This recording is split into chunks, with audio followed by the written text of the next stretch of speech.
agora, você pode rever depois acessando o nosso canal Balaio Literário. Hoje falando sobre William Wilberforce.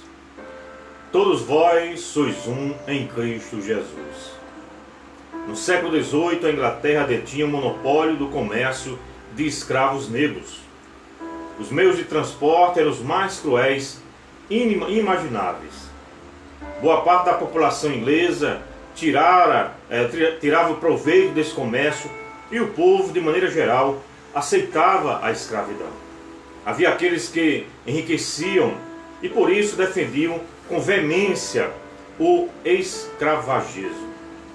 Mas Deus graciosamente ergueu uma geração de políticos cristãos para lutar contra o que William Carey chamou de maldito comércio de escravos.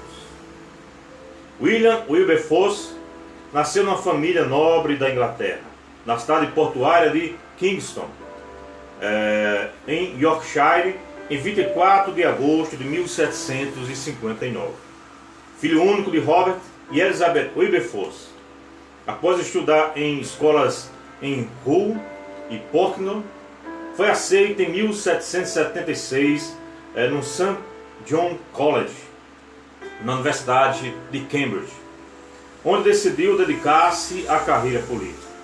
Ele foi eleito representante de sua cidade natal aos 21 anos de idade, gastando uma pequena fortuna em dinheiro para conseguir um bom número de votantes. Ele permaneceu independente, não se filiando nem ao partido Whig, nem de tendências liberais, nem ao partido Tory de linha conservadora.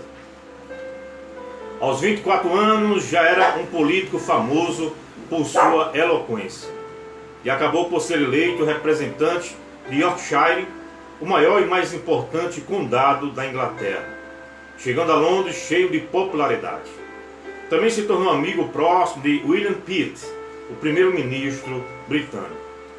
Em 1784, ainda aos 24 anos de idade, partiu para uma viagem a Nice, na França, que traria grande transformação em seu caráter. Levou consigo a mãe Elizabeth, a irmã Sally, uma amiga dela, Isaac Milner, irmão de um antigo professor de sua infância, e que veio a se tornar bolsista no King's College, na Universidade de Cambridge. Na bagagem de Milner, Wilberforce viu uma cópia do livro de Philip Dodig, mais conhecido por ter escrito o famoso hino Ó Dia Feliz, ou Happy Day, até hoje bastante conhecido. O começo e o progresso da religião na alma. Ele perguntou para seu amigo o que era aquilo e recebeu a resposta: um dos melhores livros já escritos.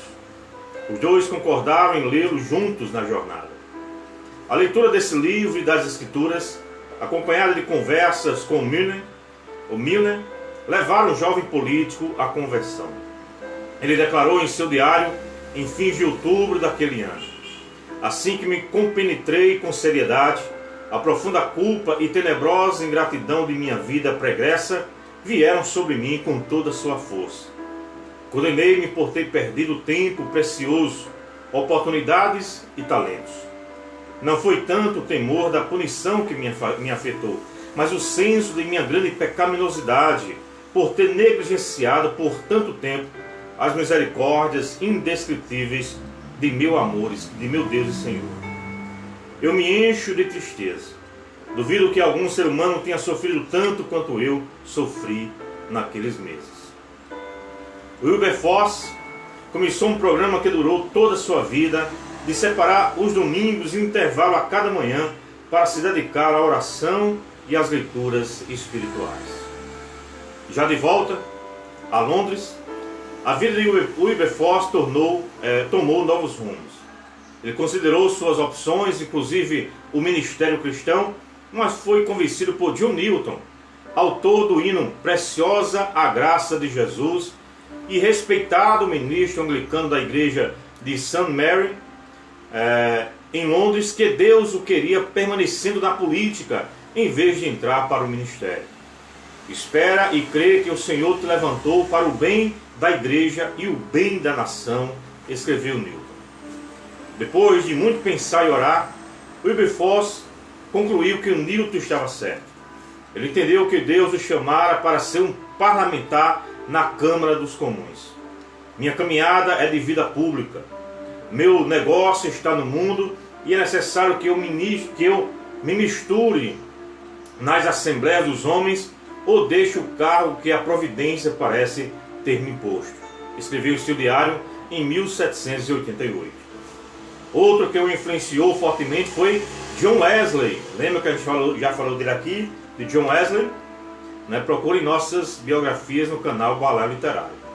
Além de uma fé vibrante no Evangelho, Newton e Wesley tinham uma forte convicção de que não havia maior pecado pesando sobre o Império Britânico do que o terrível e abominável tráfico de escravos, que Wesley batizara de execrável vileza.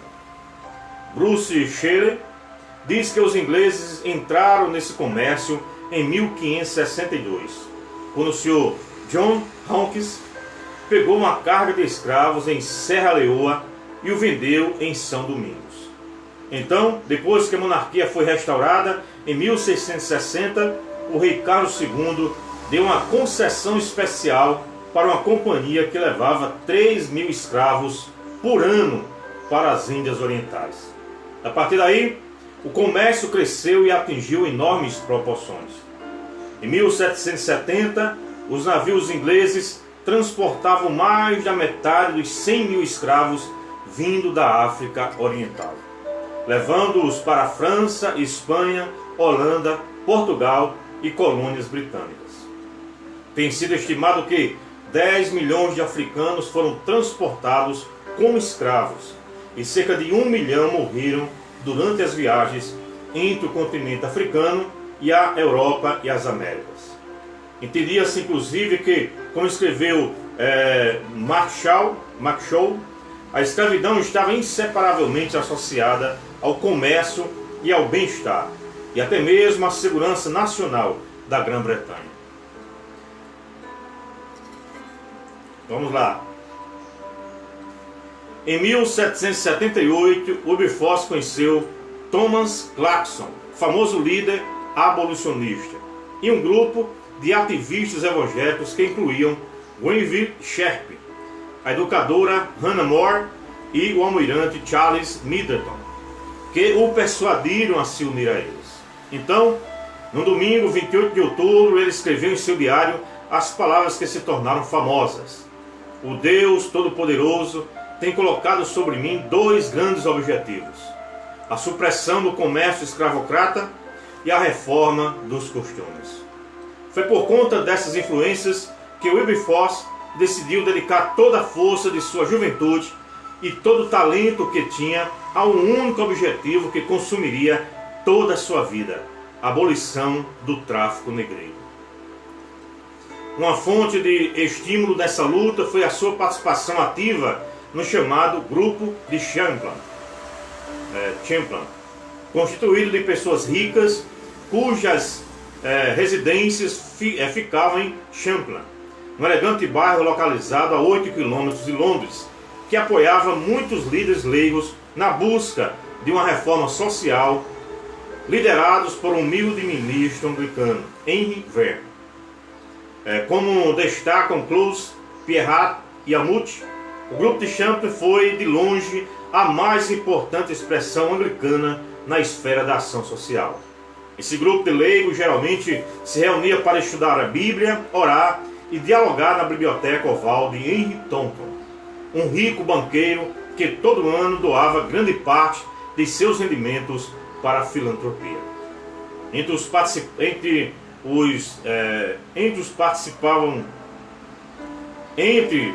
que participavam do grupo estavam Charles Grant, presidente do Conselho da Companhia das Índias Orientais; James Stephen, cujo filho, chefe do departamento colonial, auxiliou bastante os missionários nas colônias; John Shore, Lord Taymor, governador-geral da Índia e primeiro presidente da Sociedade Bíblica Britânica e estrangeira; Zachary Macaulay, editor e observador cristão, jornal fundado para promover o movimento; Grenville Sharp, Thomas Clarkson, Hannah More, além de muitos ministros evangélicos, como Charles Simeon, pastor da Igreja da Santa Trindade em Cambridge.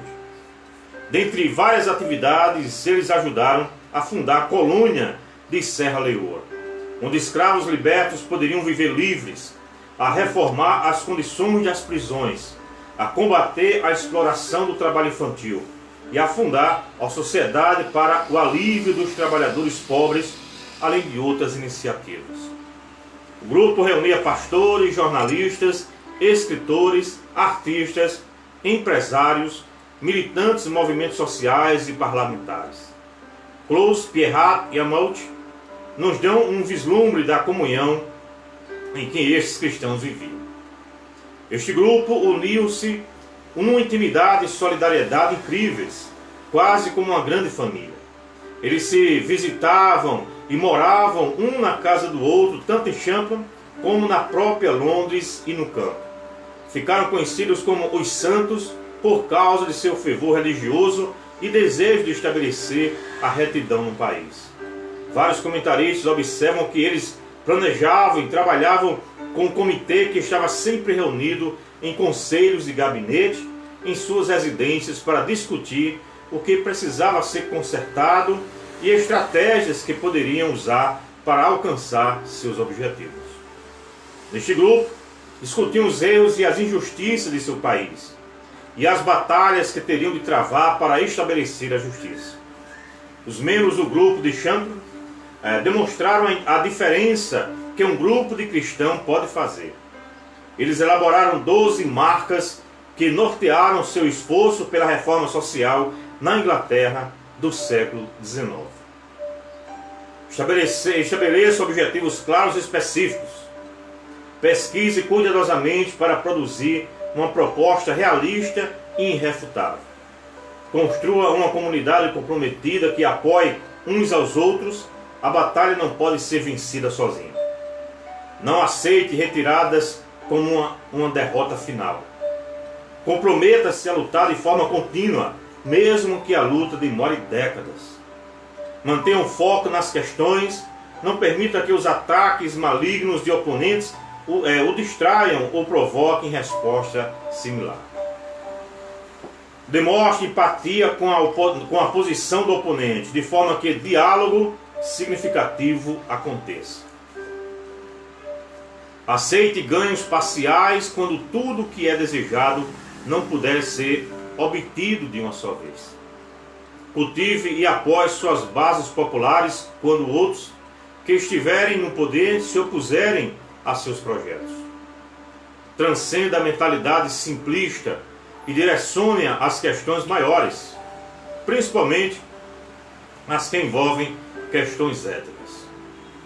Trabalhe através de canais legítimos, sem lançar mão de táticas sujas ou violentas.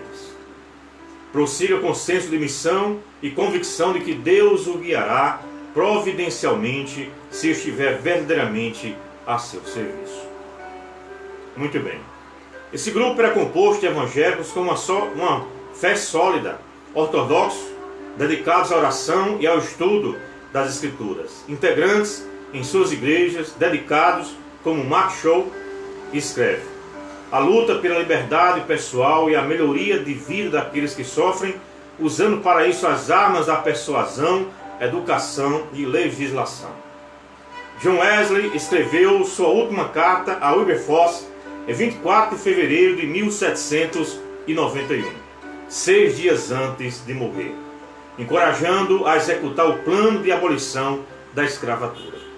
Um parágrafo dessa carta diz o seguinte: não vos desanimeis de fazer o bem, ide avante, em nome de Deus, e na força do seu poder, até que desapareça a escravidão americana, a mais vil que o sol já iluminou. Em abril de 1797, Wilberforce publicou um livro intitulado Cristianismo Verdadeiro, amplamente lido e ainda publicado.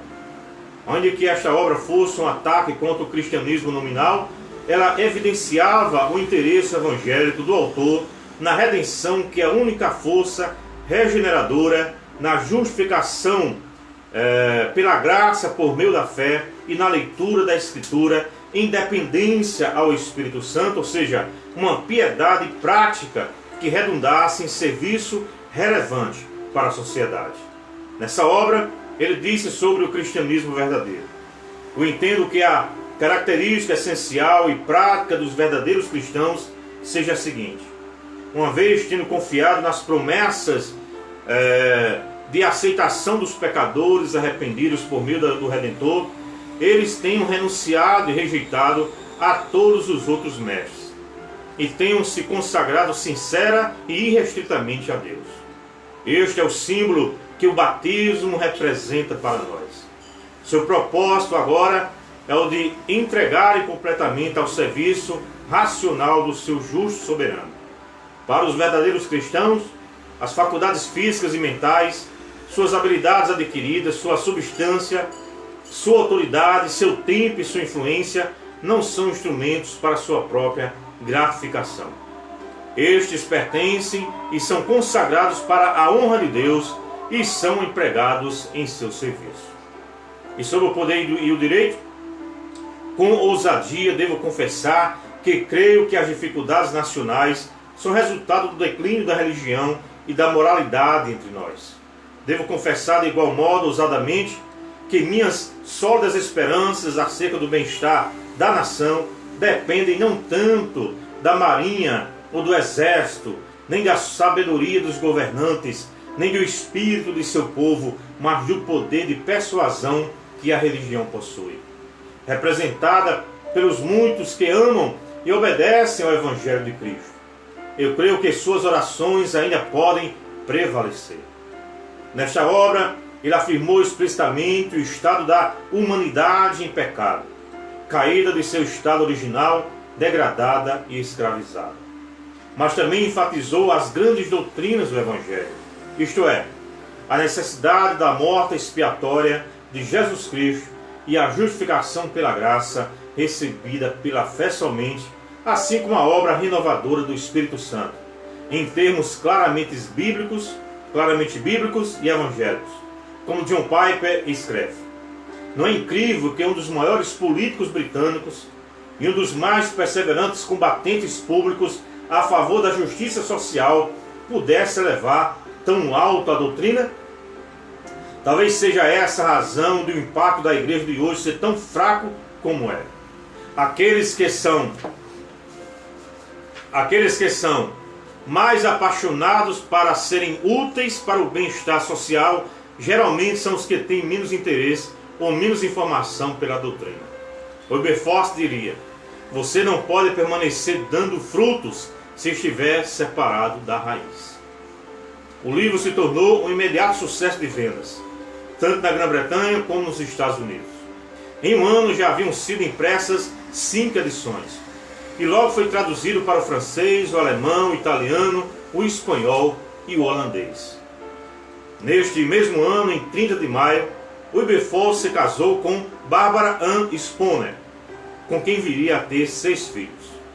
Ainda que Anne demonstrasse pouco interesse pela política, foi uma apoiadora fiel de seu esposo, que enfrentou constantes problemas de saúde. Wilberforce e seus amigos do grupo de Champlain também ajudaram a fundar escolas cristãs para os pobres, a reformar as prisões, a combater a pornografia, a realizar missões cristãs no estrangeiro e a batalhar pela liberdade religiosa. Mas Wilberforce acabou por se tornar mais conhecido por seu compromisso incansável pela abolição da escravidão e do comércio de escravos. Sua luta começou por volta de 1787. Ele já era parlamentar desde 1780. Haviam pedido a Wilberforce que propusesse a abolição no comércio de escravos, embora quase todos os ingleses achassem a escravidão necessária, ainda que desagradável, e que a ruína econômica certamente viria ao acabar com a escravidão. Apenas uns poucos achavam errado o comércio de escravos. A pesquisa de Wilberforce o pressionou até conclusões dolorosamente claras. Tão enorme, tão terrível, tão irremediável aparentou a maldade desse comércio que minha mente ficou inteiramente decidida em favor da abolição, disse ele à Câmara dos Comuns. Sejam quais forem as consequências, desse momento em diante estou resolvido que não descansarei até efetuar sua abolição. Wilberforce falou primeiramente sobre o comércio de escravos na Câmara dos Comuns em 1788, num discurso de 3 horas e meia, que concluiu dizendo: Senhor, quando nós pensamos na eternidade e em suas futuras consequências sobre toda a conduta humana, se existe esta vida e que esta fará a qualquer homem que contradizer as ordens de sua consciência e os princípios da justiça e da lei de Deus. No ano seguinte, iniciou-se a Revolução Francesa e ele viu como a Declaração dos Direitos Humanos gerou assassinatos, anarquia e o reino de terror. Para Wilberforce, a única esperança de mudança numa nação não era uma utopia, mas um evangelho. E por causa desta convicção, ele se lançou a uma luta que lhe custou 18 anos de trabalho incansável. E os feitos que ele realizou se deram em meio a tremendos desafios. Ele era um homem de constituição fraca e era desprezado por sua fé. Quanto à tarefa, enquanto a prática da escravatura era quase universalmente aceita, o comércio de escravos era vital para a economia do Império Britânico. Quanto à sua posição, incluía poderosos interesses mercantis e coloniais e personalidades como o almirante Harold Nelson e a maior parte da família real. E quanto à sua perseverança, Wilberforce continuou incansavelmente anos a fio antes de alcançar seu alvo. Sempre desprezado, ele foi 2 vezes assaltado e surrado. Certa vez um amigo lhe escreveu, dizendo-lhe que, do jeito que as coisas andavam, eu espero ouvir dizer que fostes carbonizado por algum dono de fazenda das Índias Ocidentais, feito churrasco por mercadores africanos e comido por capitães da Guiné. Mas não desanime, eu escreverei o seu epitáfio. Projetos de abolição foram debatidos na Câmara dos Comuns em 1789, 91, 92, 94, 96, 98 e 1799. Mas foram todos rejeitados. O comércio de escravos foi finalmente abolido em 25 de março de 1807. Quando a lei foi aprovada, toda a Câmara dos Comuns se pôs de pé e aplaudiu Wilberforce por vários minutos, enquanto ele, já desgastado pelos anos, chorava com o rosto entre as mãos. Surpreendentemente, o povo inglês, numa época de dificuldade financeira, doou cerca de 20 milhões de libras para dar liberdade aos escravos. Em 1812, com sua idade declinando, Wilberforce deixou de ser deputado por Yorkshire para se tornar parlamentar em Bramber, em Sussex. Com o fim das guerras napoleônicas, ele retomou a campanha contra a escravidão em todos os territórios britânicos. Em 1825, ele deixou a Câmara dos Comuns e Thomas Fowell Buston assumiu a liderança da campanha. E o voto crucial da famosa Lei de Emancipação chegou 4 dias antes de sua morte, em 29 de julho de 1833. Ele foi enterrado com todas as honras na abadia de Westminster. Por conta da decisão parlamentar, o governo da Grã-Bretanha declarou ao mundo que ninguém mais poderia traficar escravos. Logo, Portugal e Bélgica, as 2 nações rivais, tiveram de parar com o tráfico por força do poderio naval inglês. Um ano depois da morte de Wilberforce, em julho de 1834, 800 mil escravos, principalmente no Caribe, foram libertados. Em pouco tempo, a maior parte dos países ocidentais aboliria a escravidão em definitivo. Olha que história linda deste homem, Wilberforce, um cristão que fez a diferença em sua nação. Um político que tinha princípios, né, morais, éticos e cristãos acima de tudo e que não se deixou corromper. Eu sei que é difícil encontrar, mas, né, já existiu, né? Hoje cada vez mais está sendo raro esse tipo de político, mas já existiu na história, né? E ele deu a sua contribuição, claro, né? Eu estou exagerando, creio que hoje ainda existe, são poucos, mas existem, né? Enfim, mas o que a gente aprende é que um cristão pode fazer diferença, né, em sua cidade e na sua nação, na sua cidade, no seu estado, no seu país, né, numa nação inteira, se você tiver de fato, né, o chamado de Deus para isso. Não é pecado se misturar com a política é necessária.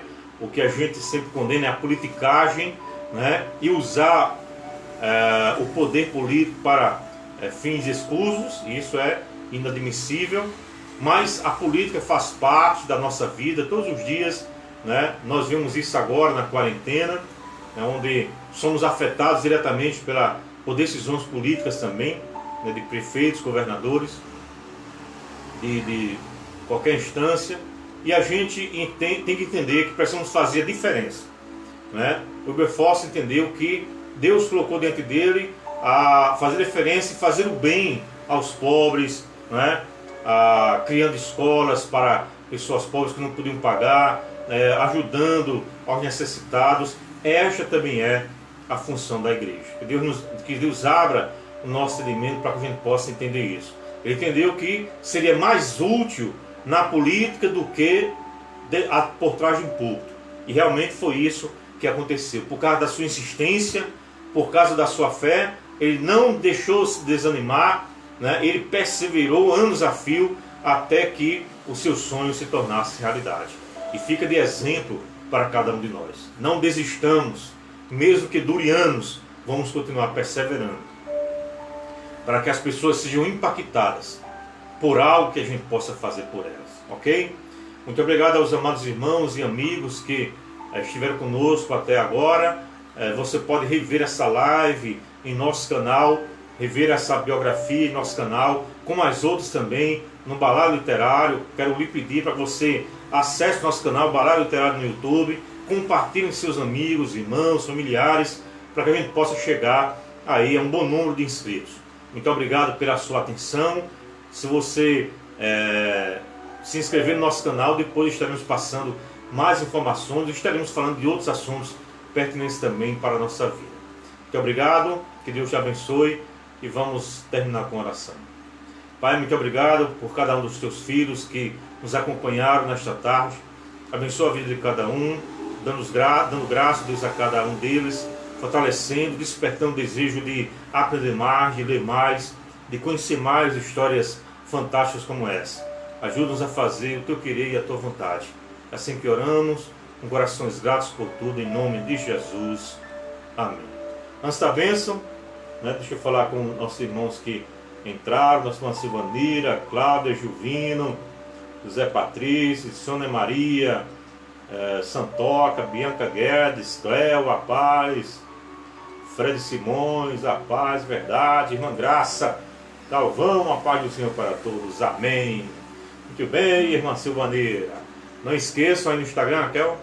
No Instagram tá irmão Cristiano Soares, Sara Deise, Judipina, só.